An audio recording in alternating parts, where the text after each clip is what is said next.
Sportcast։ Ես Դավիթ Աղաբեկյանն եմ, սա Sportcast նախագծի հերթական թողարկումն է, ողջունում եմ բոլոր ունկնդիրներին։ Այսօր անդրադառնալու ենք սպորտային հրաձգությանը, քանի որ այս մարզաձևին դեռևս այս նախագծի շրջանակում չէի անդրադարձել, առաջին անդրադարձն է, մենք փոքր-ինչ կխոսենք իմ հյուրի հետ, նաև այս մարզաձևի Հայաստանում զարգացման մասին։ Իմ հյուրն է Հայաստանի հրաձգության ֆեդերացիայի գլխավոր քարտուղար, Երևանի հրաձգության մանկապատանեկան մարզադպրոցի տնօրեն Արեգ Սարիբեկյանը։ Արեգ, շնորհակալ եմ հրավերս ընդունելու համար։ Նախ խոսենք վերջին թարմ իրադարձություններից։ Կահիրեում աշխարհի առաջնությունը հրաձգության անցկացվեց այս նոյեմբերի առաջի կեսի ընթացքում։ Ինչ արդյունքներ այնտեղից ունեին, ինչ սպասելիքներ ունեինք եւ ինչի հասանք։ Բարև ձեզ, ես եմ շնորհակալ հրավերի համար, այո, դուք շատ իրավացի եք, Կահիրեում մոտ մեկ շաբաթ առաջ ավարտվեց աշխարհի հրաձգության առաջնությունը, գրեթե բոլոր ձևերի, կարելի ասել, բացառությամբ վազող թիրախ ձևի, ինքը մեր արդյունքների հետ կապված մեր հավաքականը մասնակցում էր 4 մարզիկով, մեր առաջատար Էլմիրա Կարապետյան, Արտյոմը Գրիգորյան Հրաչը եւ Բենիկը Խլխացյան, այսինքն մենք ներկայացված էինք 2 ատրճանակ, 2 հրացան մարզաձևերում, արդյունքների հետ կապված այդքան էլ գոհացուցիչ չէր աշխարհի առաջնության արդյունքները մեր մասով, որովհետեւ մեր ամենաբարձր արդյունքը ոնց որ եղավ 9-րդ տեղը, որը Էլմիրան եւ Բենիկ Խլխացյանը գրավեցին միքս մրցաձևից, սակայն դա որ ասում եմ այդքան էլ գոհացուցիչ չէ, եկեք ճիշտ պատկերացնենք, օրինակ այդ 9-րդ տեղը զբաղեցրած այդ միքս ձևին թիմային, այսինքն աղջիկը եւ տղան տվյալ հավաքականից երկուսով կարծես մի մարզիկի բան են անում, գործողություն են անում, ինքը հետաքրքիր ձև է, շատ դինամիկ, բայց անհատականում, եթե ես չեմ սխալվում, արդյունքները այնպեսին էին, որ 3-րդ 10-ի մեջ էին, այո, ճիշտ է, 30 քանիրորդ տեղ, այսինքն 40 քանիրորդ տեղ, հեսա դրան էլ կանդրադառնանք, այո, ինքը ինչն էր, այսինքն օրինակ նայեք, այդ միքս ձևում 9-րդ տեղ էինք թիմային, մասնակցում էին մոտ 50 թիմ, Բաբայան Հրաչն ու Գրիգորյան Արտյոմը գրավեցին այդ 30-ից 40-րդ հատվածը, բայց այդ մրցմանը մասնակցում էր մոտ 130 հոգի,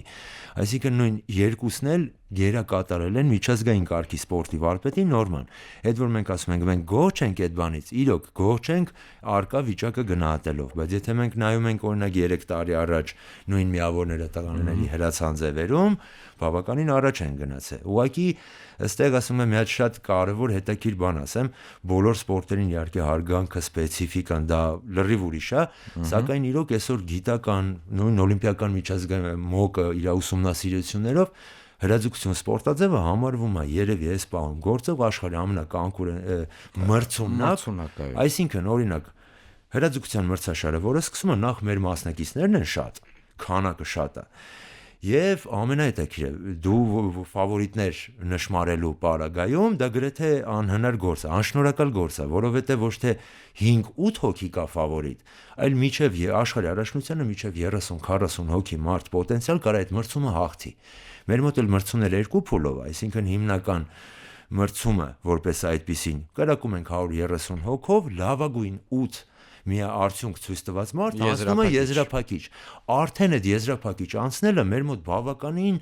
ծանր լուրջ աշխատանք է։ Ընդ որում Արեգ, այստեղ մեր ունկնդիրներին էլ հիշեցնենք, որ այս մարզաձևում տարիքային որպես այդպեսին սահմանափակում գրեթե չկա,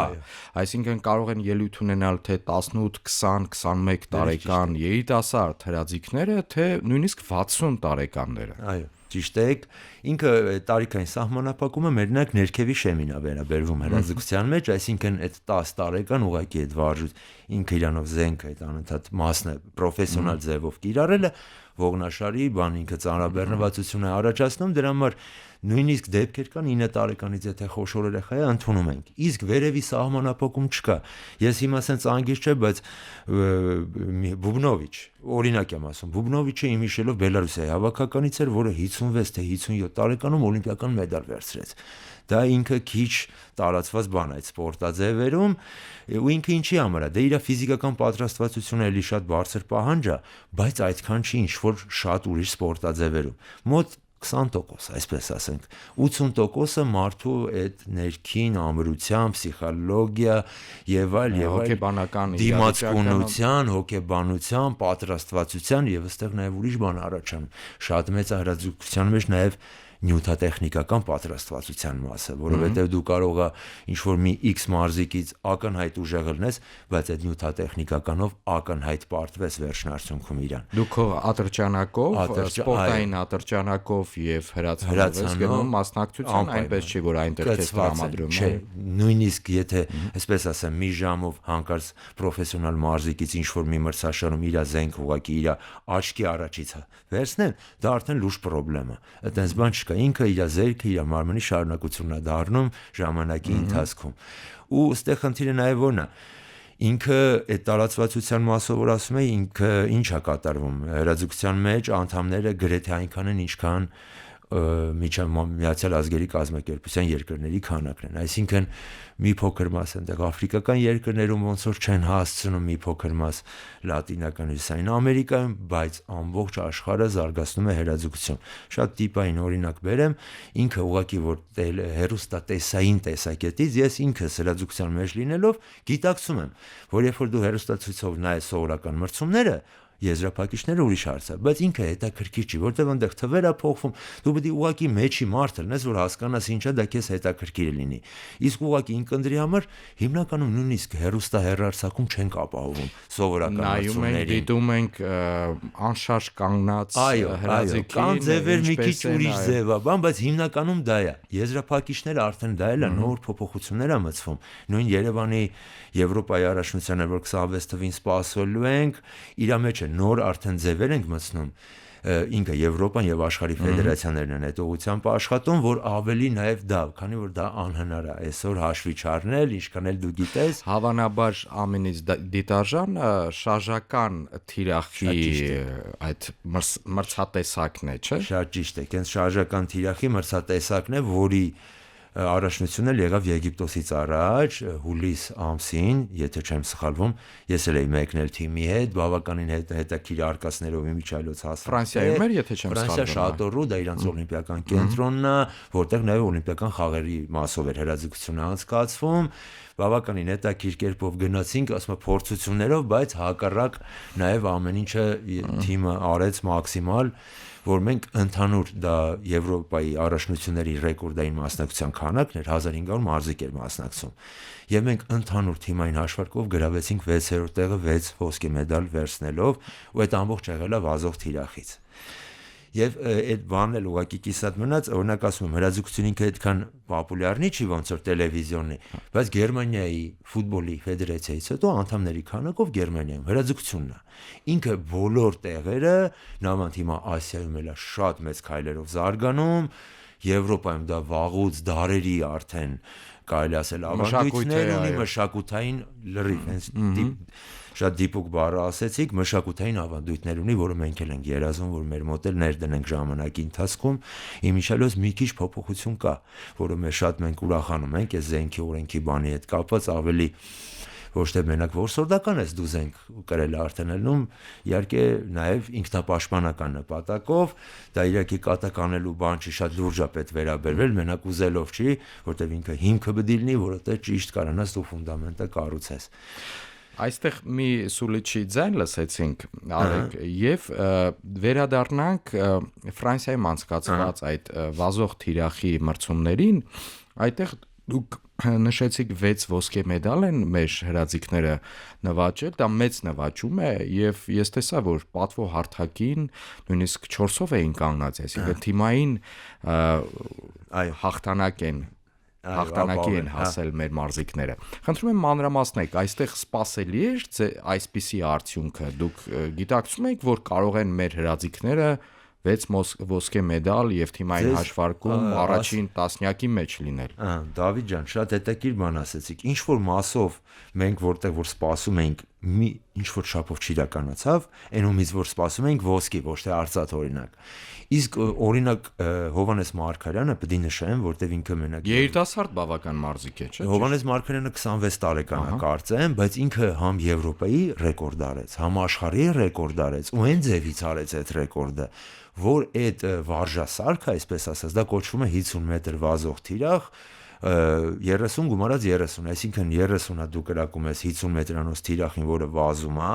շարժվում է, 30-ը կրակում ես դանդաղ ռեժիմով, 30-ը արագ։ Այդ վարժասարքը մենք Հայաստանում չունենք։ Այսինքն մենք դա մարզվել ենք եւ մրցել ենք մենակ դրսի միջազգային մրցումների ժամանակ։ Ու դա շատ հետաքրքիր խոսակցությունների առիթ էր գալի։ Մարդիկ իրոք ասում են, չէ, դուք մի բան թաքցնում եք մեզ, իսկ կիսատ եք, չի կարա տենց բան լինի, որովհետեւ մենակ չկրեց, ռեկորդով կրեց։ Իմիջիալոց Հովհաննեսը վաղուց, բավականին վաղուց ինքը հավաքականի անդամ է, ինքը մեր Գյումրու սանն էր Հովհաննես Մարգարյանը, սանն է Գյումրու մարզադպրոցի, բայց ինչն է կատարվում։ Ինքը մոտ 8 տարի էր ոչ մի առաջնությունից նույն պատրաստվածությամբ, մենք ձբորներ ենք անում ամեն ինչ, չէր կարող մեդալ վերցնել, չէր կարող նույնիսկ այն պոլուֆինալ գիսաեզրափակիչ անցներ, արդեն իր մոտ այն բանի վիճակ էր մի հատ ես հոգեբանական ճշմարտություն կար, այո։ Շատ ինքը այդ մրցմանը իր մեր մյուս անդամի Արուսյակ Գրիգորյանի հետ էլի Գյումրու մարզադպրոցից իրանք միքս ձևով բրոնզե մեդալ վերցրին։ Հովհաննեսի ժպիտը եկավ տեղը, ասեց վերջապես 8 տարի հետո սա սառույցը կոտրվեց, այդ բարձր հոգեբանական այդ մոտիվացիոն ֆոնի վրա գնաց ու մի հատ ուղակի հաճույք ստացավ, ինքը իր կատարած աշխատանքը միջև վերջ գրագետ արեց, որը բերում է բնականաբար արդյունք։ Յուրահատուկ արդյունք է, որ դուք նշում եք այդ մարզասարքը այստեղ Հայաստանում չունենք, այսինքն հասանելի է միայն մրցումների ժամանակ միջազգային, եւ այդպիսի արդյունք գրանցեց Հովհաննեսը։ Այս բանագայում ո՞րն է գաղտնիքը։ Դե միանշանակ ես բանը շեշտը կդնեի մի քանի ասպեկտի վրա, եթե կարելի է։ Նախ մենք հրաձգային լավ ավանդույթներ ունեցող այո, գիտենք, մենք մեդալակիրներ ունենք նախորդ սերունդներից։ Մենք ունեցել ենք օլիմպիական չեմպիոն։ Դա ամեն երկրին այդպիսի փառք, պատիվ չի արժանացել։ Մենք ունեցել ենք Զինայդա Սիմոնյան։ Զինայդա Սիմոնյանը դա համարվում է սպորտային հրաձգության թագուհի, այսպես ասած, ուղղակի իր ժամանակ կանանց հրաձգությունը օլիմպիական չէր։ Իսկ երբ որ արդեն մցրեցին, հիշում եք Լոս Անջելեսի օլիմպիադան, որ խորհրդային միության հավաքականը չգնաց 84 թվականին։ Այդ ու արդեն իր սպորտից հեռանալու ժամանակն էր։ Այդպես դա Զինայդա Սիմոնյանը 14 անգամ Եվրոպայի կրել, 4 անգամ աշխարհ։ Մենք ունեցել ենք էլի շատ լավ հրաձիգներ տարբեր ժամանակ։ Հիմա էլ բավականին լավ արդյունքներ ունենք։ Այսինքն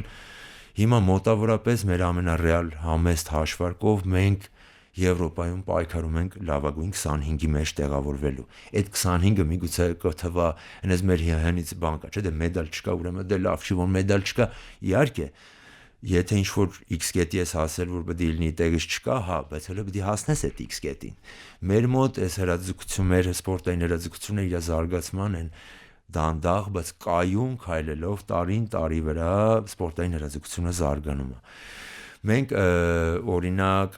ինչն է մեր մոտ շատ կարևոր, որ զարգացվածությունը, եթե թույլ կտակ, ես մասերով էլ ասեմ, խնդիր։ Օրինակ, որ ասում ենք, խորհրդային տեսեք օլիմպիական չեմպիոն, Պետիկյան Հրաչը, N1-ը, Բախտամյան նոր իրենք ունեցել, որ ուղղակի երկու անգամ 4 տեղը բռնել օլիմպիական խաղերում, ասում են ազգանունս փոխեք անկախ նոր անկախ Հայաստանի ժամանակացում հրաշք կրակող էր, ուղղակի տենց ստացվեց իր բախնելը, տենց դասավորվեց։ Խորհրդային միության ժամանակ Հայաստանում եղել է 34 դոսավ եւ մի 6 հատ էլ մասնագիտական կենտրոններ, կլուբներ եւ մարզադպրոցներ, որոնք բոլոր տեղերը եղել են բոլոր ձևերի հրաձգության մարզվելու պայմաններ։ Հիմա Հայաստանում, որտեղ նախ մնացել է կարծեմ կես դոսավ, Կոմիտասի անվան Պանթեոնիկից, որտեղ մենք երկու խումբ ունենք էլի հրաձգության, իսկ այդ ամբողջ մարզադպրոցային ֆոնդը չկա, մնացել է մի հատ Երևանի հրաձգության մարզադպրոցը, որը լավը, որ 2008 թվին գոնե կառուցել են, այդ կա Գյումրու մարզադպրոցը նույնիսկ ինքը իր շենքի սեփականատերը չի։ Այսինքն այդ մենք մեկ-մեկ կատակ ենք անում, ասում եմ Մասիվի ու Գյումրու հավաքականով աշխարհի հետ քյալ ենք տալի։ Ու իրոք իրականում նայում ենք մոտ 60%-ը նոր-նորքի բնակիչ է, մոտ 20-25%-ը Գյումրու, այն 10-15%-ը արդեն, այսպես ասած, համախառն։ Դժվար է, մենք նույնիսկ այդ մեր ռեսուրսի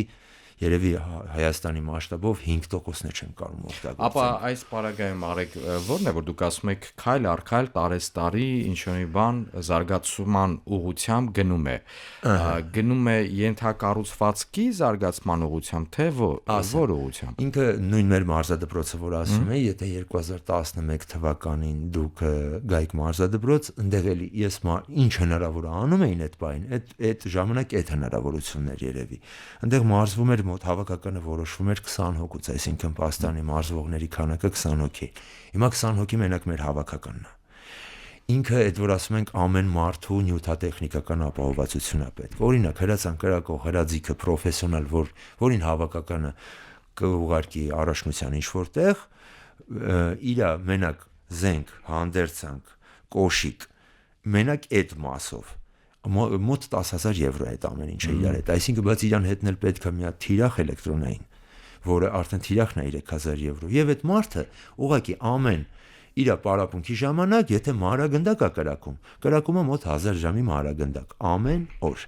Եթե փամփուշտ է պարապում, որտեղ մեր օլիմպիական ձևը 5-6-ն է նաեւ փամփուշտով,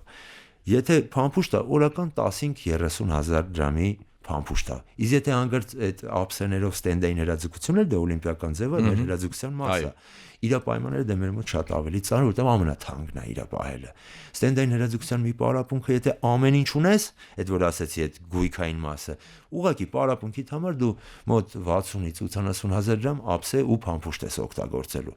Այսինքն այդ ինքը իրանով արդեն շատ ծախսատար բան է, թե ինքը հրաձգությունը գալիս է շատ հնուց։ Ինքը նախ օլիմպիական ընտանիքի հիմնարար անդամներից է, այսինքն երբ որ Կուբերտեն էլ հրաձգության հետ բավականին առնջություն ունեցել։ Ու ինքը մենք ունենք 16 օլիմպիական ձև օլիմպիական խաղերի ընթացքում հրաձգությունը մեր մոտ 350-400 մարզիկ լինելու է Լոս Անջելեսի օլիմպիական խաղերում։ Եթե դուք մնացած սպորտաձևերի հետ համեմատականը հանեք ու նաև հաշվի առնենք, որ ինքը տելևիզիոնի տրանսլյացիա է, այսինքն շատ եկամուտներ էլ այդքան չի ապահովում, չէ՞ որ այդ ամեն ինչ այսօր շատ կարևոր է։ Ես որքան ինֆրաստրուկտուրաները պահելու համար։ Վերջին օլիմպիական խաղերի ընթացքում դուք ուղեք, եթե սխալվում եմ, հրաձգություն մարզաձևը օլիմպիական խաղերում տևեց շաբաթ 10 օր գրեթե, ձեր ասած բոլոր տեսակներով։ Ու օլիմպիական խաղերի ամենահայտնի մեմերից մեկը դարավ մեր հրաձիգը, ասենք, Թուրքիայի ներկայացուցիչ Յուսուֆը դիկեց, ասես մի քիչ արտանց, որը հետո պարզվեց, որ նաև Թուրքիայի ծառայությունների նախկին էր, չէ, այդպիսի տեղեկատվություն հրապարակեց։ Որ ասեցի մեր հրաձիգը իրան ճանաչելով ասեցի, ուղղակի Յուսուֆ, այս մեր հրաձգության մեջ նախ սպորտը, մենք երբեք իհարկե գործ չունենք ոչ մի քաղաքական բաների հետ, բայց մասնավորապես այս տղայի դեպքում մենք ճանաչում ենք արդեն 40 անց 50-ի մոտ այ։ Ինքը մոտ 25 տարի է իրան ճանաչում ենք, մեր հավաքականի մարզիչները, որ մեզնից վաղուց նախկինում են այդ ամեն ինչը, հատուկ վերաբերմունք ունի Հայաստանի հրաձգության հավաքականին, ինքն է շատ պատրաստված, պարկեշտ այդ հավաքականին հետաքրքիր բաներ կան, ինքը ոչ մասնագիտական, ձեռքը գրպանակարակումը չես կարա ուրիշ ձև ատրճանակարակես, եթե դու գձեռքդ կամ գրպանդ պետք է լինի, կամ ինչ-որ միտեղ դրված։ Դե այդ մարդը այդպես է սովոր։ Չես կարա, ինքը ձեռքդ եթե օթվում է, դուք պատկերացնեք նայեք ինչ մանր մոլեկուլյար մակարդակ է։ Օրինակ դու կարաս գնաս աշխարհի առաջնություն 10 մեր մոտ հրացանի, ասեղի գլխի չափ է, 60 հատ 10 կպնես ու բռնես 60-րդ տեղ, որտեվ դու պետք է կպնես 10 եւ 6 60 հատ։ Ամբողջական ճշգրտությամբ խոցես։ Ինքը այդ հնարավորությունը տալիս է, այդ ամեն ինչը մցվել է հենց դրա համար, որտեվ այն ժամանակ աշխարհի առաջնություն գնում էին 50 հոգի նույն 600 էր կպնում։ Այսինքն այդ այն մակարդակի էր եկել, որ ինչ որ նորամուծություններ 10 ավելի փոքրացավ, գույքային մասը ավելացավ եւ ասենց ինչ որ հաշվարկներ։ Հրաձգությունը այդ մասով ինքը ինչ հետաքրիր բան ունի, որ մենք ասում ենք զարգանում է, նախ զարգանում է մեր դերը համաշխարհային հրաձգության ընտանիքում շոշափելիորեն ավելացել է։ Դա իհարկե ինչքան էլ ընկերություն ունես աշխարհի հետ, դա քո արդյունքներն է։ Ինքը մեր արդյունքները բավականին մեծացել է։ Հրաձգությունը նաև այն սպորտաձևերից է, որ չկա, այսինքն ես իմ մասով կարամ ասեմ 15 տարի մրցումներ են գնում, հետևում ենք, դե մեջ ապրում ենք, էլի դրանով մուխլոշ հասկացողությունը ճակերտներով ասած, այտենց բան չեմ տեսել։ Ինքը շվեյցարական թանկանոց ապարատը դրված է, դու վրան կրակում ես, հաշվում ես, քեզ ոչ մեկ չի կարա խանգարի, մենակ դու քեզ կարաս խանգարես։ Ուղղակի իր հետաքրությունը որն է։ օրինակ վարժությունը 60 հատ է։ 60 հատ պետք է կրակես, ես արդեն ասեցի, չէ, 10 եւ ավել, օրինակ հրացանի դեպքում։ Ատրճանակը դե չես կարող այդքան դիպուկ կրակես, որտեղ մի ձորով անհնար է։ Իսկ ինչ է կատարվում։ Դու եթե առաջի կրակոցդ 7 կպահար, հենց այդ բանին վերջացավ մրցունքու համար։ Դու էլ ֆիզիկապես ցածր արդյունք է եւ միավորները հավանաբար վերջացավ, դու գիտես որ վերջացավ։ Հաշվի առնելով մրցակցությունը։ Ահա, այսինքն դու ունես 60 հատ ստարտ։ Այդ ամեն կրակոցը ստարտ է։ Օրինակ մի լիքը սպորտաձևեր կա, բասկետբոլը։ Վերջացիր առաջի երկու խաղը կեսում դու պարտվում ես 30 միավոր, երրորդ չորրորդ խաղի եսով բեկար 10 միավոր էլ անցար։ Երբ որ հրաձգության մեջ դու 30 միավորը սկսում ես պարտվել, համեմատենք 7 դիպ կպնել է հրացանի համար։ Դաժե 8 կպնել է հրացանի համար։ Կամ քո բոլոր մրցակիցները պետք է նույնպես քո պես տապալվեն, ինչը չի պատահում։ Եթե դու քեզ գոլ խփեցիր, այսպես ասած, դու էլ չես կարող այդ գոլը հետ բերես։ Իսկ դա շատ հոգեբանական ծանրություն է տալի գործին։ Եվս մեկ սուլիչի ձայն լսեցինք, ես մեր ունկնդիներին եւ ակնդիներին հիշեցնեմ, որ զրուցում եմ Հայաստանի Հրաձգության Ֆեդերացիայի գլխավոր քարտուղար Երևանի Հրաձգության մանկապատանեկան մարզադպրոցի տնօրեն Արեգ Սարիբեկյանի հետ։ Արեգ, անդրադառնանք եւս մի շատ կարեւոր իրադարձության, որը տեղի ունեցավ Երևանում։ Երևանում անցկացվեց Եվրոպական կոնֆեդերացիայի ասամբլեա, խոշոր միջոցառում, ընդ որում հոբելյանական էր, 30-րդն էր։ Ինչպես հաջողեցիք կազմակերպել այս ասամբլեան այստեղ Երևանում եւ ինչ արդյունք է դա տալիս Հայաստանին։ Շատ բարի, շատ ճիշտ եք։ Ասենց, ուրեմն մենք Երևանի ասամբլեան Երևանում կազմակերպելու որոշումը կայացվել է Եվրոպայի առաջնությունը Երևանին տալուց հետո։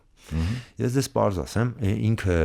Հայաստանի Հանրապետությունում երբեք նույնիսկ փոքր միջազգային մրցաշար առ այսօր չի եղել հրաձգության եւ միանգամից Եվրոպայի մեծահասակների առաջնություն, ինչպես նաեւ վազող թիրախի մեծեր եւ երիտասարդներ ներգրաված են լինելու։ Առաջին ասենք, որ դա 26 թվականի փետրվարի 27 մարտի 5։ Սա ասամբլեայի որոշումը ճիշտն ասած կայացվեց ի պատասխան նաև մենք դիմեցինք Եվրոպայի կոնֆեդերացիայի նախագահությանը, ասենք մենք ուզում ենք ոնց որ այս հնարավորությունը որ դու մեզ տվիք Եվրոպայի առաջնության, մենք էլ ուզում ենք մեր շնորհակալական խոսքը ինչ-որ մի ձևով ասենք ձեզ ու բարձր մակարդակի ասամբլեա կազմակերպենք Երևան քաղաքում իմին այդ հոբելյանականը։ Իրանք արդեն այսքան տարվա մեջ տեսնելով իմիջիալոց այդ շատ որոշումներ կայացվել է նաև հուլիսին Ֆրանսիայում հետո, այսինքն դու մենք բավականին սերտ համագործակցում ենք բոլոր եւ աշխարհի ֆեդերացիայի եւ հրաձգության ընկերություն ենք անում, բայց մեկը եթե դու քո աշխատանքի մեջ այն ամենակարևոր մասը ճիշտ չես ապահովում, ես իմ վրա եմ վերցնում։ Մեկը այդ մնացածը դա երկրորդական բաներ է գործի մեջ, սպորտի մեջ։ Իրանք տեսնելով թե մենք ինչ ձև ենք այս աշխատանքներ անում, ինչ ձև է թիմը զարգանում, ինչ ձև է ամեն տարի ավելի հագեցած, ավելի ուժեղ, ավելի պատրաստված։ Այս որոշումները կայացվեց։ Մենք էլ մեր շնորհակալությունը հայտնեցինք, ինչպես նաև դա մեր համար պատիվ էր։ Շնորհակալությունը այսպես ասում եմ, հոբելյանական ասամբլեա, որի ներկա եղան ոչ միայն Եվրոպայի Հրաձգության կոնֆեդերացիայի նախագահությունը եւ այլն, որտեղ մեր մոտ ընտրություններ էր նաև նախագահի եւ ամբողջ նախագահության անձնակազմի։ Հյուրընկալել էին մեզ նաև աշխարհի ֆեդերացիայի նախագահությունը, ISSF-ի գրասենյակը եւ բոլորը։ Եկել էին նաև մարդիկ, որ նախկինում ղեկավարել են հրաձգության աշխարհի ֆեդերացիաները, որոնք էլի միտում ունեն հետագայում։ Այսինքն ինքը շատ կարևոր ստրատեգիական ժողովներ եղավ այստեղ ու բավականին կարևոր որոշումներ կայացվեցին ընտրություններից զատ։ Ինչպես նաև այդ մեզ հյուրընկալող մարդկանց մոտ 95% առաջ անգամ էր գալիս Հայաստան։ Մենք այդ առիթն է բաց թողեցինք մաքսիմալ ներկայացնել, թե ինչ է նշանակում Հայաստանը,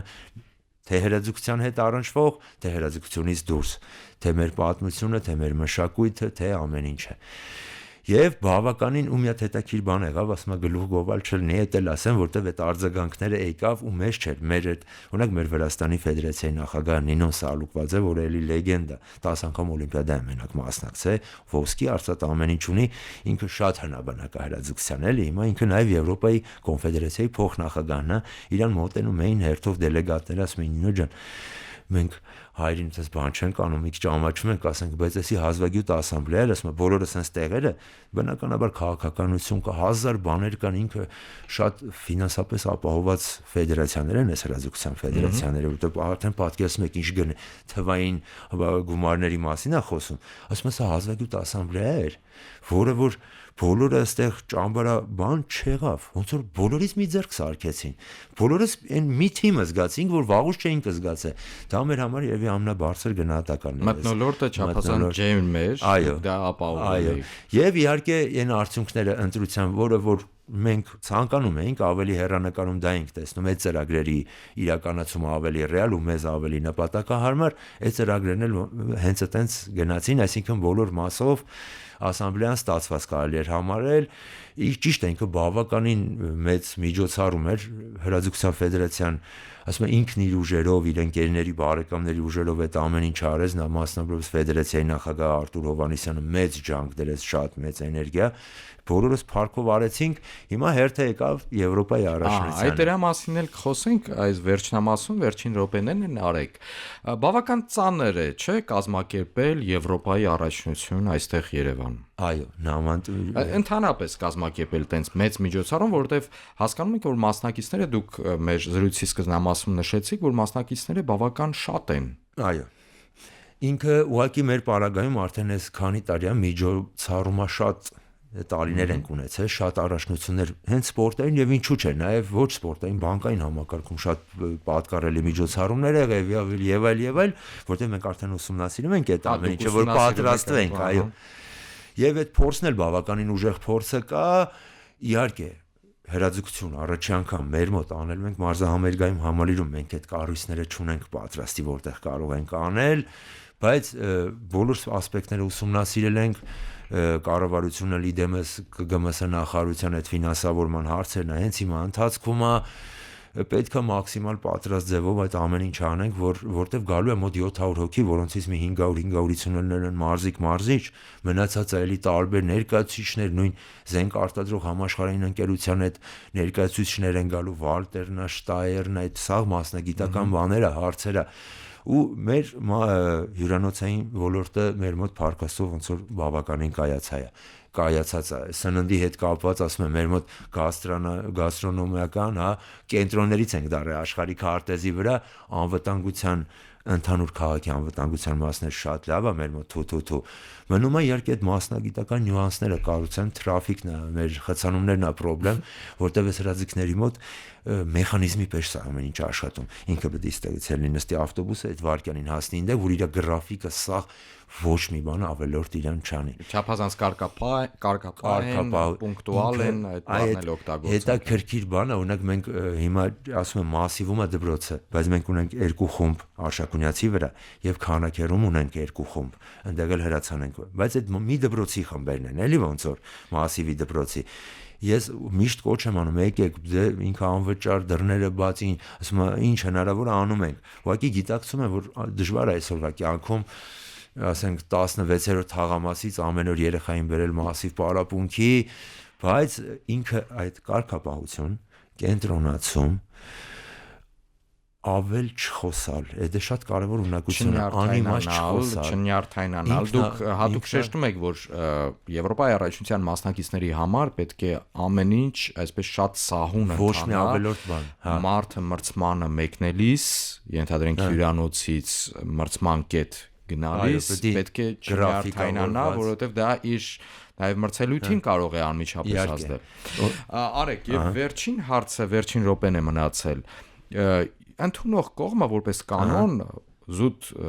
սպորտային առումով չափազանց լավ է փորձում պատրաստվել, որպեսզի լավ արդյունքների հասնել։ Մենք ինչպես ենք պատրաստվում։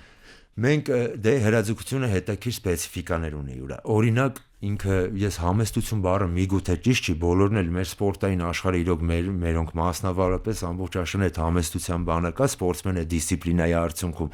բայց օրինակ մենք շքեղ բաներ չենք սիրում։ Այսինքն մենք ինչ որ ճոխ ավելորդ բաների հետևից չի գնալու, բայց այն ինչ որ մեզ պետք է որպես պահանջ, դա պետք է անենք այն մաքսիմալ մակարդակով։ Նկատի ունեք մարզիկների, այսինքն ներքին կանոնակարգը մրցաշարի կազմակերպան, նույն այդ հյուրանոցներ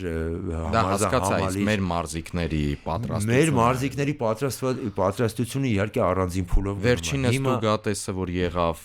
այս նոյեմբերի, այո, տարին սկսելու է մի անգամից գնանք Սլովենիա երկու հատ միջազգային մրցաշար, հետևից Մյունխենը հրաձգության համաշխարհային կենտրոնն է, հետո այնտեղ էլի միջազգային մրցաշար, հետևից արդեն գալիս է երիտասարդների առաջնությունը Բուլղարիա Բուրգաս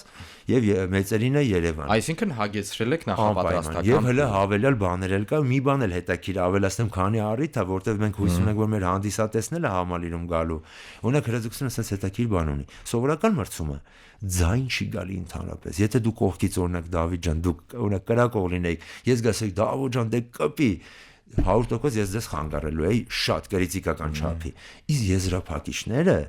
ամեն ձևի աղմուկ կա։ Էդ էլ ինչ որ հրաձգային ներքին հետաքրիր մշակույթի ձևավորումը այս ռեժիմով եկար հասար ֆինալ։ Դե հիմա այս ռեժիմով տենամ կարում ես այդ կենտրոնացումն ապահովես, երբ որ համ երաշտությունն է բարձր մի ասած, համ ծափարում են, համ գոռում են, համ թմկահարում են, ու դու պետք է փորձես կրակես այդ դիպուկությամբ։ Շնորհակալ եմ Արեգ ջան։ Ես էլ ձեզնից եմ շնորհակալ։ Մեր ունկնդրին եւ ակնդրին հիշեցնեմ, որ զրուցեցի Հայաստանի Հրաձգության Ֆեդերացիայի գլխավոր քարտուղար, Երևանի Հրաձգության մանկապատանեկան մարզադպրոցի տնօրեն Արեգ Սարիբեկյանի հետ։ Սա Սպորտքաստ նախագծի հերթական թողարկումն էր։ Տեսագրությունը մեր զրույցի կարող եք դիտել Հանրային ռադիոյի Facebook-յան էջում, YouTube-յան ալիքում եւ մեր armradio.am կայքի հաղորդումներ բաժնի Սպորտքաստ հատվածում։ Ես Դավիթ Հաղաբեկյանն եմ, առայժմ։